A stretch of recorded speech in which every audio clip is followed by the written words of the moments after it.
देखिए, प्रेशर कोई किसी को नहीं देता, ये तो हम अपने से ले लेते हैं।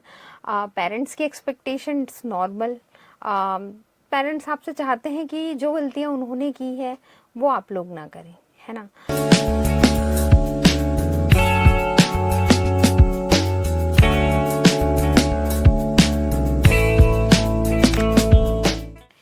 हेलो एवरीवन, आप सब सुन रहे हैं युवाज यूथ की आवाज़ और मैं हूं आरजे जिया और मैं आप सबका स्वागत करती हूं हमारे शो साइकोलॉजी विद कंचन के एक और नए सेशन में।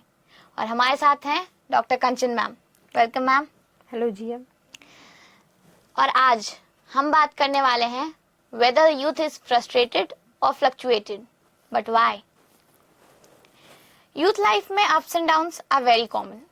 हम रील्स में फिल्टर लगाते लगाते अब रियल लाइफ में भी फिल्टर्स लगाने लगे हैं। सो विद दिस मेरा पहला सवाल आपसे यही है कि यूथ की एक परेशानी होती है, जब वो नए एनवायरनमेंट में ढलने की कोशिश करता है तो कई तरह की नई सिचुएशंस फेस करता है। तो ऐसे में खुद को कैसे सेटल करना चाहिए?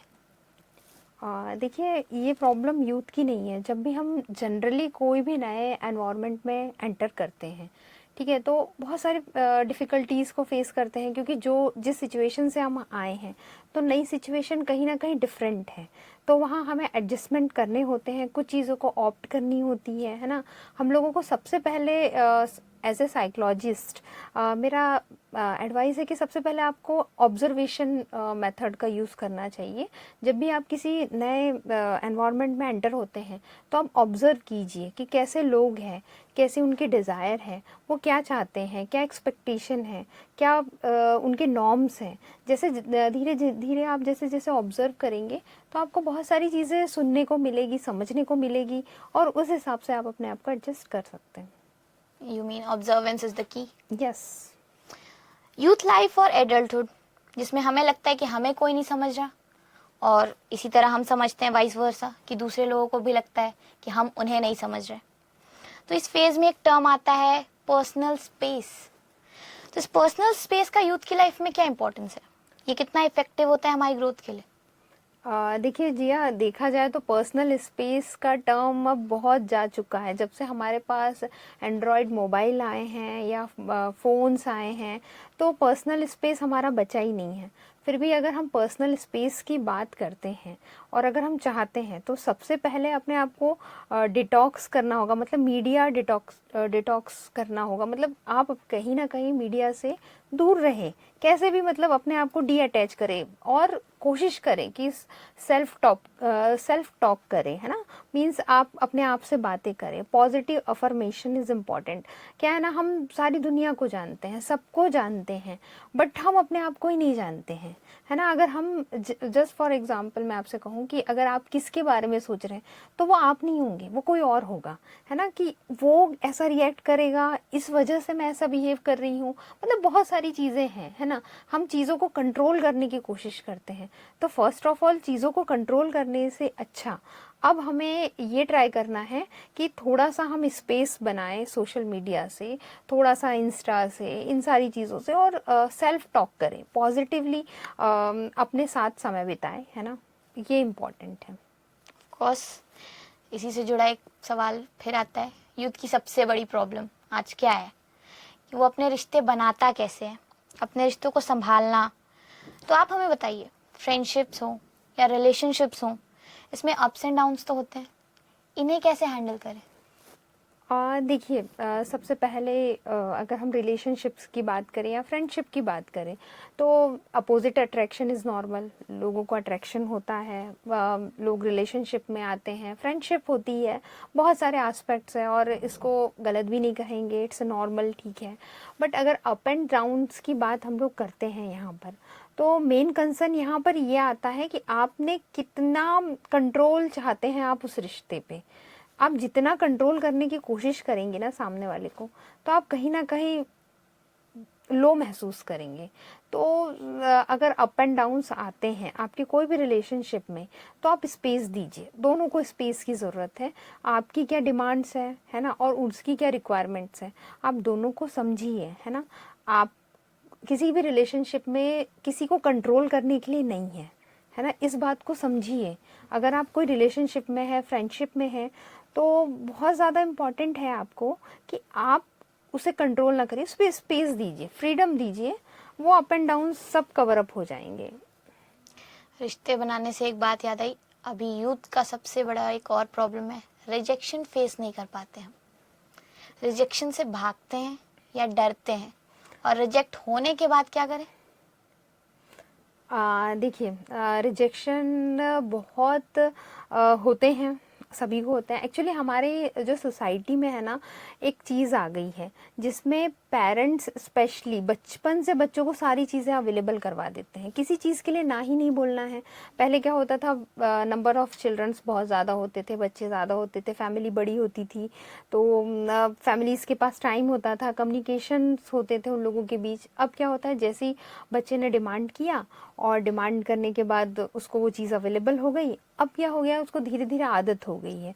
स्कूल में पैम्पर किया जा रहा है, कॉलेजेस में पैम्पर किया जा रहा है, सब जगह पैम्पर होने की इतनी आदत हो गई है ना कि बच्चों को रिजेक्शन शब्द से ही नफरत है, फेलियर्स ही नहीं चाहिए उनको, है ना। तो मेरी रिक्वेस्ट है स्पेशली पेरेंट्स से भी कि सम टाइम बच्चों को किसी किसी चीज़ों के लिए ना भी बोलिए, है ना, उन्हें रिजेक्ट होने दीजिए। अगर जितनी आपको सक्सेस की आदत है, उतनी ही आपको रिजेक्शन की भी आदत होनी चाहिए। यही एक ओवरऑल पर्सनैलिटी को डेवलप करने के लिए है ना, बहुत हेल्पफुल होती है।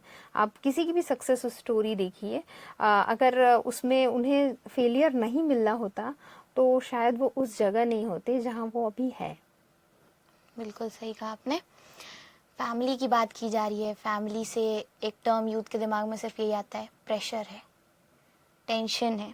इन सब चीज़ों के बीच कई तरह के प्रेशर और एक्सपेक्टेशंस होते हैं, उनसे डील भी करना होता है, and this makes the youth frustrate. इस पे क्या कहना चाहेंगी? देखिए, प्रेशर कोई किसी को नहीं देता, ये तो हम अपने से ले लेते हैं। पेरेंट्स की एक्सपेक्टेशंस नॉर्मल, पेरेंट्स आपसे चाहते हैं कि जो गलतियां उन्होंने की है वो आप लोग ना करें, है ना, और वो आपको सिखाते हैं। एक्सपेक्टेशन इन द सेंस उन लोगों का कॉन्सेप्ट ये नहीं होता, इवन फैमिलीज़ का भी कॉन्सेप्ट नहीं होता है कि बच्चों के ऊपर प्रेशर किया जाए। ये तो क्या होता है, सोशल मीडिया ने इतना इनकरेज कर दिया बच्चों को कि आपको चाहिए, सक्सेस चाहिए, कुछ चाहिए, पैसा चाहिए, मतलब सब कुछ चाहिए, तो ये प्रेशर वो सेल्फ ले लेते हैं। हाँ, पेरेंट्स को चाहिए कि बच्चों को सपोर्ट करें, और यहाँ पर ये है कि अगर बच्चा प्रेशर में फील करता है तो किसी की हेल्प लें, किसी से बात करें। अगर उन्हें लगता है कि ज़्यादा हो रहा है तो बात करने से समस्याओं का हल निकल जाता है। तो अब बढ़ते हैं आज अपने सेशन के आखिरी सवाल की तरफ। हम आपसे पूछना चाहते हैं, youth often fluctuates and thinks they are really not good enough. अपने आप पे भरोसा नहीं रहा है अब यूथ को, बहुत सारी ऐसी चीज़ें हैं, सेल्फ डाउट एक आता है। तो इस पे सेल्फ डाउट में जी रहा है जो आज का युवा, उसके लिए आप क्या कहना चाहेंगी?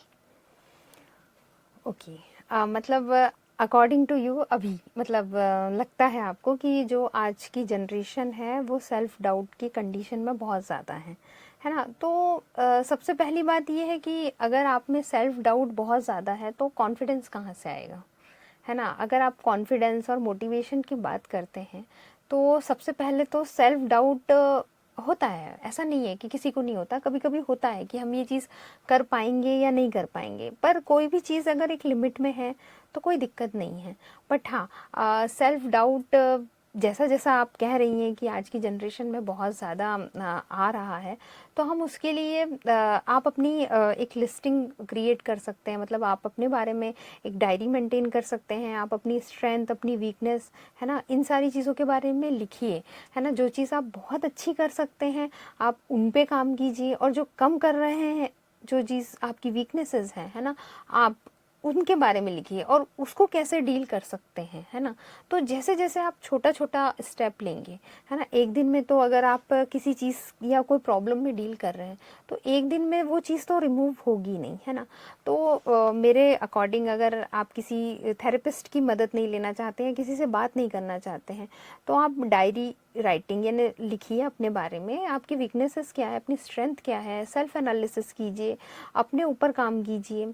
धीरे धीरे जो चीज़ें आपको ऐसा लगता है कि आपका कॉन्फिडेंस लूज़ करती हैं, तो आप क्या कीजिए कि उस कॉन्फिडेंस में वो बनाने के लिए क्या क्या स्ट्रेटेजीज ले सकते हैं उस पर काम कीजिए। पैरेलली छोटे छोटे टास्क दीजिए, है ना। अगर आप अपने आप को टास्क देंगे, जैसे मान लीजिए अगर आपको पब्लिक स्पीकिंग से प्रॉब्लम है तो आप 4-6 बच्चों के बीच में बोलिए, फिर आप मन संचालन का काम करिए, सपोर्ट में कीजिए, वोट ऑफ थैंक्स दीजिए, फिर धीरे धीरे धीरे मतलब आप उस फियर से ओवरकम करेंगे। मतलब काम आपको खुद ही करना है, सजेशंस अवेलेबल है, बट काम अल्टीमेटली यूथ को खुद ही करना होगा। तो ओवरऑल इस कनेक्टेड वर्ल्ड में यूथ को पहले अपने आप से कनेक्ट होना पड़ेगा। That's your message. आज का सेशन ख़त्म होने को आया है और यहाँ मुझे मुनीर रियाजी जी का एक शेर याद आ रहा है जो मैं सुनाना चाहूँगी।